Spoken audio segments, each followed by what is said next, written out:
नमस्कार, आदाब। शख्सियत में आपका स्वागत है। मैं हूँ समीना।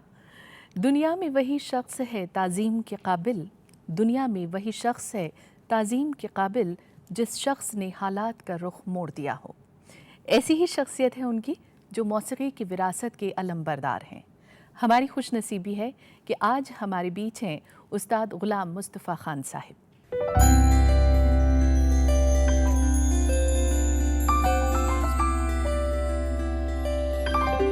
सफर विरासत का। तारीख के आईने से देखें तो यादों का एक हसीन दरीचा, जिसमें रामपुर सहसवान घराने की सिलसिलेवार तारीख मौजूद है। आवाज का सुरीला सफर, उस्ताद गुलाम मुस्तफ़ा खान साहिब। दिल बहुत तोड़ा उसी दिल ने तुम्हें आवाज दी है, तुम चले आओ। इस सफर में शामिल रहे मुल्क के आला फनकार, तुम्हें आवाज दी है, तुम चले आओ। बहुत बेचैन है दिल। इन फनकारों ने उस्ताद गुलाम मुस्तफ़ा खान से अपने अपने हिस्से का इल्म लेना नहीं भूला। 3 मार्च 1931 बदायूं उत्तर प्रदेश में जनाब वारिस हुसैन खान और दादा इनायत हुसैन खान के यहाँ जन्म लेने वाले उस्ताद गुलाम मुस्तफ़ा खान ने 5 साल की उम्र से गाना शुरू किया और सिर्फ 8 साल की उम्र में अपने वालिद के साथ स्टेज पर परफॉर्मेंस भी दिया और इसके बाद रियाज, हौसला अफजाई और तालीम रंग लाई। रेडियो दूरदर्शन के साथ साथ विदेशों में प्रस्तुतियां लाजवाब रहीं। इसके बाद कामयाबी और शोहरत दोनों से आप खूब नवाजे गए। इस दरमियान उन्हें सानिध्य मिला आला हस्तियों का भी और फिर एक प्लेबैक सिंगर और म्यूजिक डायरेक्टर की हैसियत से कई अवार्ड हासिल किए।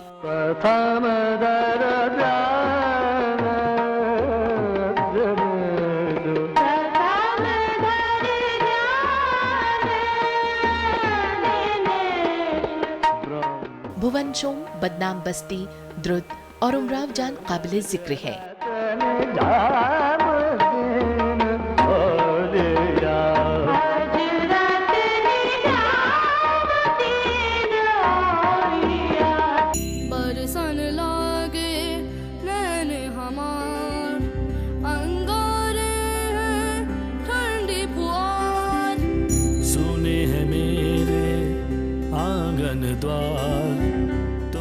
आपने संगीत की खानदानी विरासत को आज भी बनाए रखा है। उनकी इस विरासत को उनके बेटे और भतीजे बखूबी आगे ले जा रहे हैं।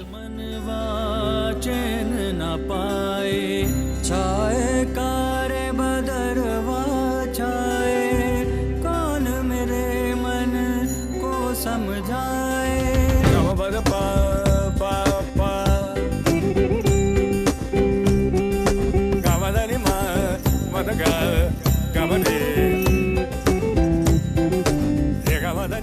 उम्र के इस पड़ाव पर पहुंचकर भी आप संगीत की खिदमत में लगे हुए हैं। ऐसे कलाकार विरले ही हैं जो बेलौस फन की खिदमत में लगे हुए हैं।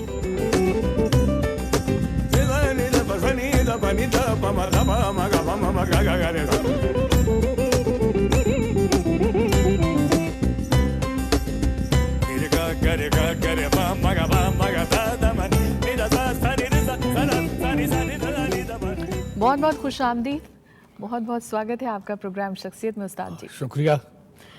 बहुत अच्छा लग रहा है, बहुत खुशी हो रही है कि आज आप हमारे लिए थोड़ा सा वक्त निकाल कर हमारे स्टूडियो में तशरीफ़ लाए।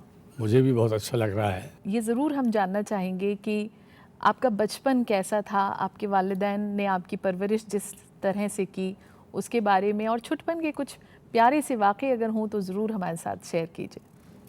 भाई, हमें हमारे वालिदैन ने खेलने का मौका नहीं दिया और हमारे खेल को हमारे गाने की तरफ रुजू कर दिया, मोड़ दिया।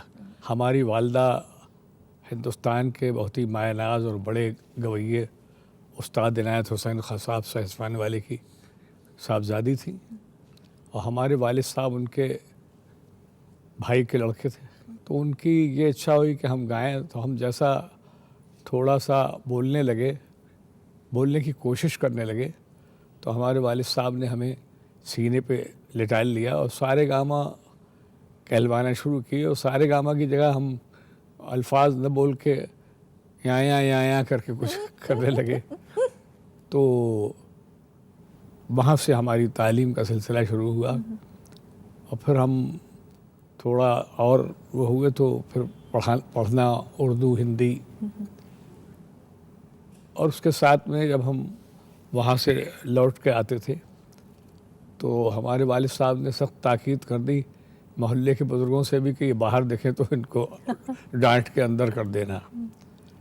तो और अगर हम घर में रियाज नहीं करते थे तो बावजूद इसके कि हमारी वालदा बहुत प्यार करती थी, अब्बा से ज़रूर कह देती थी ताकि हमारी मरम्मत की जाए, डांटा जाए। पिटाई भी हुई, मतलब पिटाई भी हुई।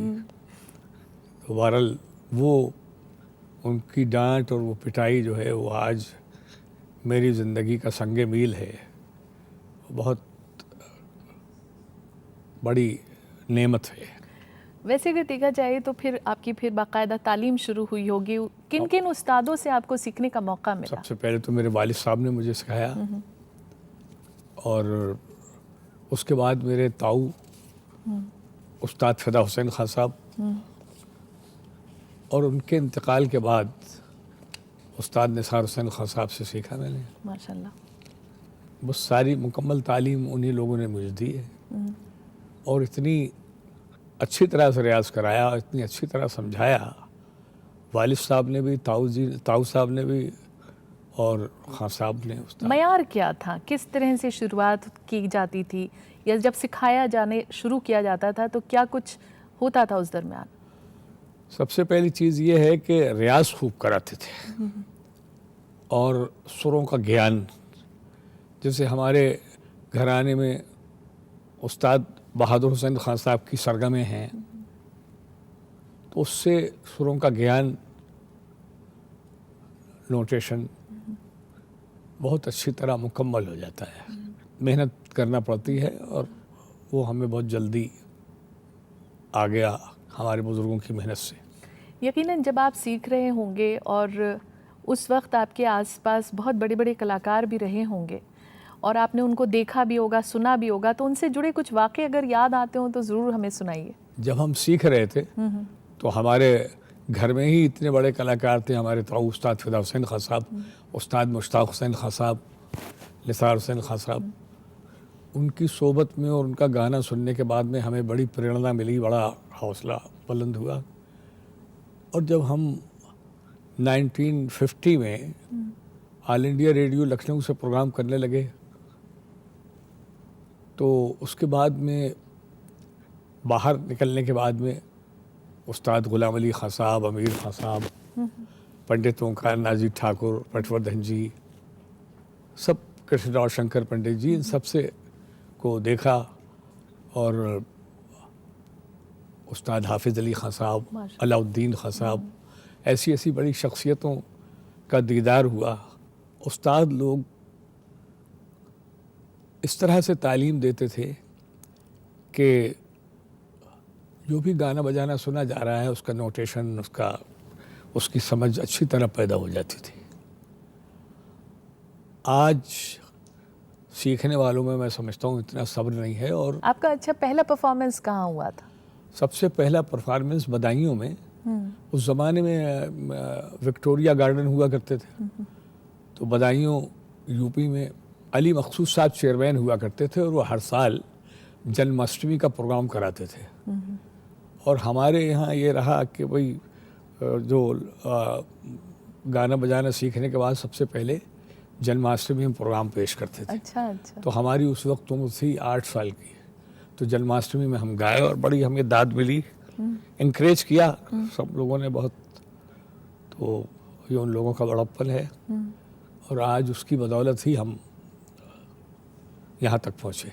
पहले का जो वक्त था, मैं आपसे ही जानना चाहूँगी, क्योंकि बहुत बड़े बड़े कलाकार थे और उसके बीच में आपकी अपनी जगह बनाना आपके लिए कितना मुश्किल काम रहा?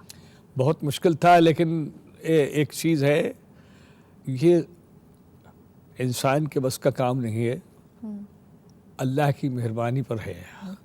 जो हमसे बड़े बड़े कलाकार थे उन पर भी अल्लाह की मेहरबानी थी।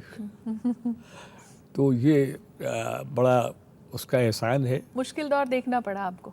रंज का खुगर हुआ जब दिल तो मिट जाता है रंज, मुश्किलें इतनी पड़ी मुझ पर क्या आसान हो गई। वाह वाह, बहुत खूब, बहुत खूब। याद करना चाहेंगे उन दिनों को थोड़ा सा? उन दिनों की याद तो हर वक्त रहती है। लाजिम दिल के साथ रहे पासवान अक्ल, लेकिन कभी कभी इसे तन्हा भी छोड़ दे। नहीं, मैं इसलिए ये जानना चाहती हूँ कि जो आज की यंग जनरेशन है वो बहुत जल्दी बहुत कुछ पाना चाहती है। ऐसे में अगर आप जैसे जो बड़े कलाकार रहे हैं वो अपने उन संघर्ष के दिनों को अगर इस प्लेटफॉर्म पे बांटेंगे तो लोगों को फिर ये पता लगता है कि ये जो चीज़ मिलती है ये कितनी मेहनत के बाद मिलती है। आज का दौर जो है जी, वो मीडिया का दौर है। हमारे ज़माने में सिर्फ ऑल इंडिया रेडियो हुआ करता था, या वो ग्रामोफोन का रिकॉर्ड, और वो उस ज़माने में हमारे बचपन में बिजली नहीं थी। हाँ। आज भी बिजली का फकदान है। तो इसलिए जो कुछ भी करना पड़ा वो हमें हमारे उस्तादों को सुनकर और उनकी तालीम से ही किया। रामपुर सहसवान घराने से आपका ताल्लुक़ है, और अगर ख़ास तौर पर सिर्फ इसी घराने की खूबियों की बात की जाए तो उसे कैसे बयान करना चाहेंगे आप? देखिए,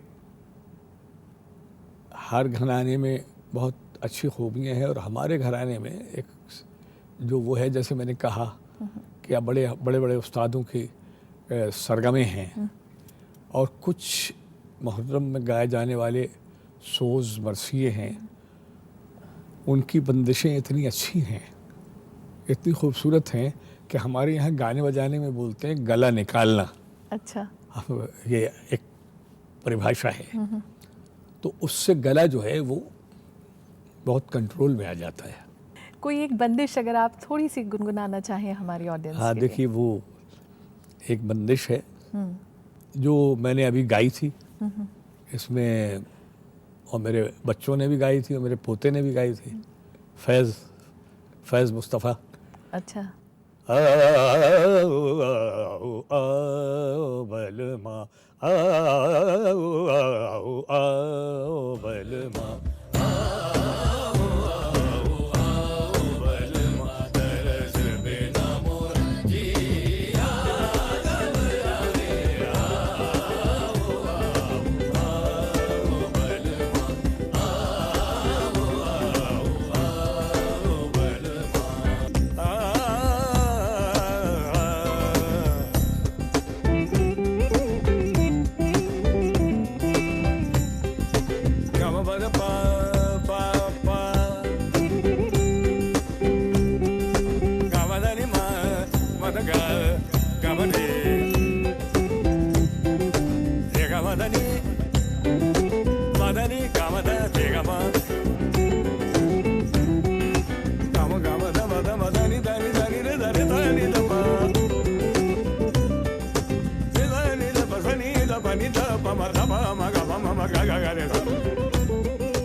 आपके कुछ अपने हैं जिन्होंने आपके इस काम को देखा है और आपको इतने सालों से वो जानते रहे हैं, तो उन्होंने अपनी राय का इजहार किया है आपके आज तक के सफ़र को लेकर।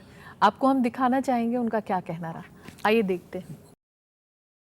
I really like to learn more from him, but I think as a teacher sometimes knowledge is from heart to heart. It's not physical knowledge, it's also dua. When I heard Khan Saab's sons, Khan Saab, everybody in the family, I was very motivated to do an album. So I was very glad that we've taken some of those ideas and performing it gloriously for Coke Studio and MTV. And people who had listened to that stuff seem to love the ideas, both the ideas. And the admiration for Khan Saab and his sons and the grandson has gone multiple folds. Always wants to teach, wants to give, and rarely does he wants to take anything. He always wants to give, and that's a great quality. गुलाम मुस्तफ़ा खान साहब के पास गई थी, मेरी नीस है रचना, वो उनसे गाना सीखती थी। तो उसने मुझे कहा कि दीदी आप चलिए मेरे साथ खान साहब के यहाँ। मैं वहाँ गई तो मैंने उनको बताया कि खान साहब मुझे कुछ गाने में तकलीफ़ होती है और मुझे कॉन्फिडेंस नहीं होता है, मुझे बहुत घबराहट होती है, मुझे क्या करना चाहिए। तो उन्होंने कहा कि मुझे भी बेटा ऐसे ही होता था, पर मैंने जो किया वो तुमको मैं सिखाता हूँ। और उन्होंने मुझे वो बात बताई कि क्या होता है। क्या कहना चाहेंगे इन लोगों के लिए? तो ये बड़े मेहरबान हैं, बहुत अच्छे कलाकार हैं और हमसे प्यार करते हैं, ये उनकी बड़ी मोहब्बत है। मैं उनके इस प्यार का बड़ा शुक्रगुजार हूँ। बिल्कुल उस्ताद जी, आपसे बातचीत का सिलसिला हम जारी रखेंगे। ले रहे हैं हम एक छोटा सा ब्रेक, हाजिर होते हैं बस थोड़ी देर में। आप देखते रहिए शख्सियत।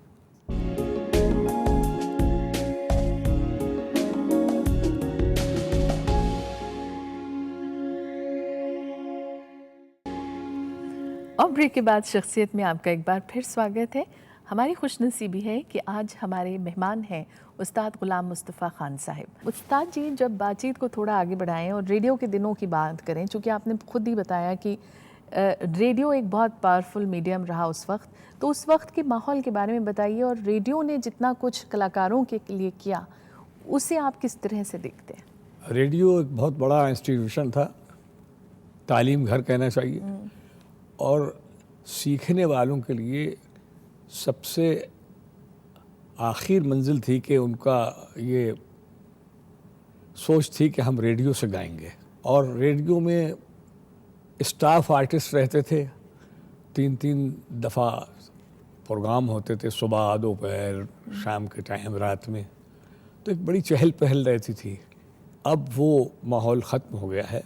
रेडियो का बड़ा योगदान है, बड़ा कंट्रीब्यूशन है, उसने बहुत कलाकारों को इनकरेज किया। वैसे तो आपने बहुत सारी जगहों पे परफॉर्म किया होगा, लेकिन एक जो वाक़या मुझे याद आ रहा है कि डॉक्टर राजेंद्र प्रसाद के सामने भी आपने एक बहुत शानदार परफॉर्मेंस दिया था। हाँ, एक कॉन्स्टिट्यूशन क्लब में एक संगीत नाटक एकेडमी की तरफ से एक म्यूज़िक कॉन्फ्रेंस हुई थी और उसमें निर्मला जोशी जी उस ज़माने में सेक्रेटरी थी और वो उस्ताद मुश्ताक हुसैन खान साहब की शागिर्द थी। और हम और खान साहब, मुश्ताक हुसैन खान साहब और निसार हुसैन खान साहब सब उनके घर ही ठहरे थे, बाकी और आर्टिस्ट तो सब। उसमें हमारा गाना हुआ, राजेंद्र प्रसाद जी ने भी बहुत पसंद किया। और एक बड़ा वाक़या हुआ था कि उसमें विलायत खान साहब और रविशंकर जी एक ही प्लेटफार्म पे और बीच में अली अकबर खान साहब। अरे वाह, बहुत ज़बरदस्त प्रोग्राम क्या हुआ था। क्या क्या मंजर रहा होगा वो। अरे ज़बरदस्त साहब, कमाल का, दोनों ही कलाकार बहुत अच्छा, बड़ा अच्छा गाना बजाना हुआ और सुनने वाले भी सारे देश के आर्टिस्ट भी थे, अच्छे सुनकार भी थे। और जो बड़े ग़ुलाम अली साहब का वाक़या है वो क्या है, वो ज़रा आप बताएं थोड़ा सा। तो ऐसा था कि जब मैं बम्बई में गाया और क्लासिकल तो गाया ही, ख्याल वगैरह गाया, उसके बाद मैंने पीलो में ठुमरी गाई तो उन्होंने बड़ी दाद दी और कहा कि बेटा तुम खुश रहो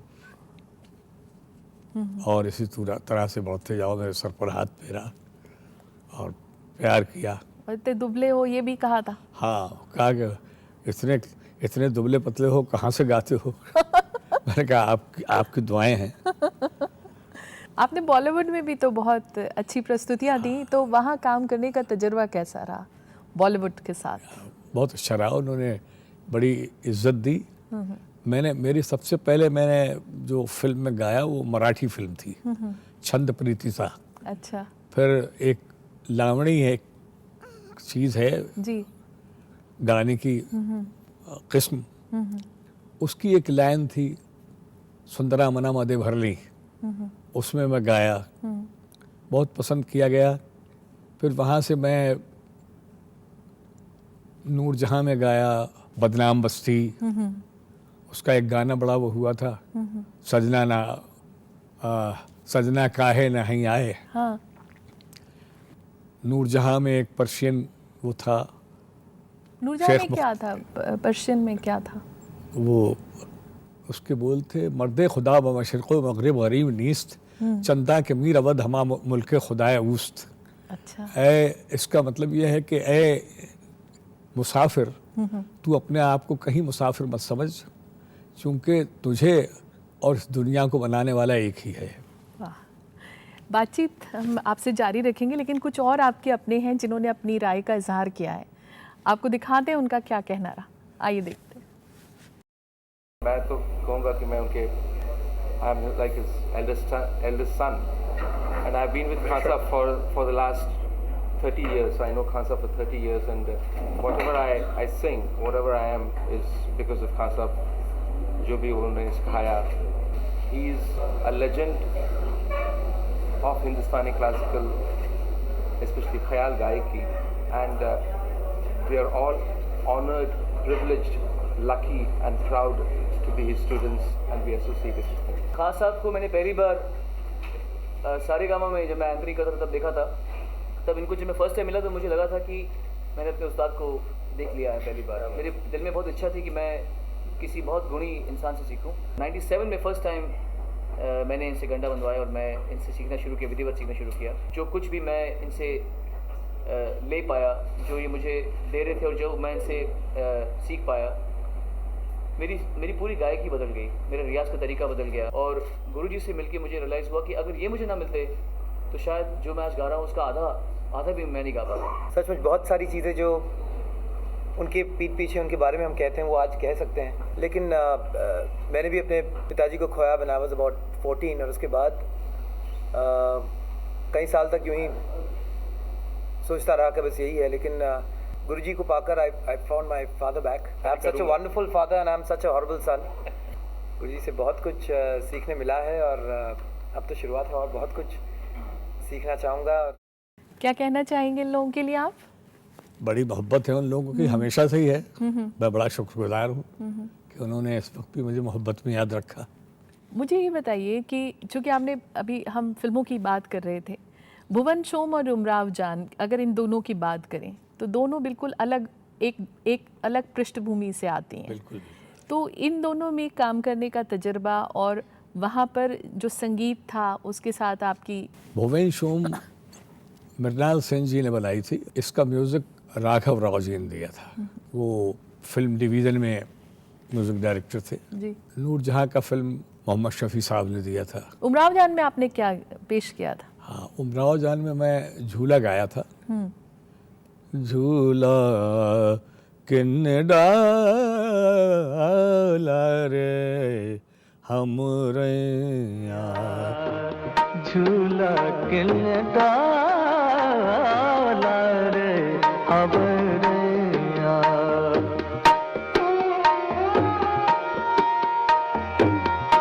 अम्बवा के पिलवा पे झूला झूलत है, अम्बवा के पिलवा पे झूला झूलत है, गरबा लगाए पकड़ लेनी बया रे सुंदर, बहुत ही खूबसूरत। अब मुझे बताइए कि आपकी आने वाली पीढ़ी में अब आप किसे तैयार कर रहे हैं और क्या कुछ आपके ख्वाब हैं अब आगे के लिए? मेरा ये ख्वाब है कि हमारा म्यूज़िक जो है ज़िंदा रहे और मुझे यकीन है कि वो कभी नहीं मिटेगा। शम्मा हर रंग में जलती है सहर होने तक। तो ये हमारा म्यूज़िक जो है वो एक दरख्त है जो हमेशा पत्ते नए आते रहते हैं, फूल आते रहते हैं, फल आते रहते हैं। और आपकी आने वाली पीढ़ी में किसे तैयार किया है आपने? मेरे आने वाली पीढ़ी में बहुत लोग मुझसे सीख रहे हैं और मेरे पोते भी, मेरे बेटे तो गाते ही हैं जी। मेरे पोते आमिर मुस्तफ़ा और फैज़ मुस्तफ़ा। फैज़ को तो आपने देखा होगा उसमें कोक स्टूडियो में। जी जी जी, बहुत अच्छे हैं माशाल्लाह। बेटे भी आपके काफ़ी आगे बढ़ रहे हैं इंशाल्लाह। और मेरा भतीजा भी गा रहा है नदीम। आफ्ताब अहमद खान मेरे भाई हैं छोटे, और बहुत शागिर्द हैं फिल्म में तो बहुत ही सभी। आप जो अभी जो युवा पीढ़ी है, जो नौजवान कलाकार हैं, उनको कोई मैसेज देना चाहेंगे, कोई संदेश देना चाहेंगे, कोई सीख देना चाहेंगे? उनको मैं यही कहूँगा कि सब्र पैदा करें दिल में जो सबसे ज़रूरी है। हाँ, और उसके लिए तो बड़ा अच्छा है। कुरान शरीफ में एक बात है, जी। इन्नल्लाह मा साबरीन। साबरीन। तो जो जिन जिन लोगों ने बड़े बड़े साइंटिस्ट हुए हैं, बड़े बड़े डॉक्टर हुए हैं, बड़े बड़े गवैये हुए हैं, पोइट हुए हैं, लेखक हुए हैं, उन्होंने बड़ा सब्र किया है। चलते चलते हम आपकी पसंद का एक गीत ज़रूर सुनना चाहेंगे आपसे, जो आपको बेहद पसंद रहा हो। अजहुलाए बालमा सावन बीता जाए, सावन बीता जाए। अजहुलाए बालमा सावन बीता जाए।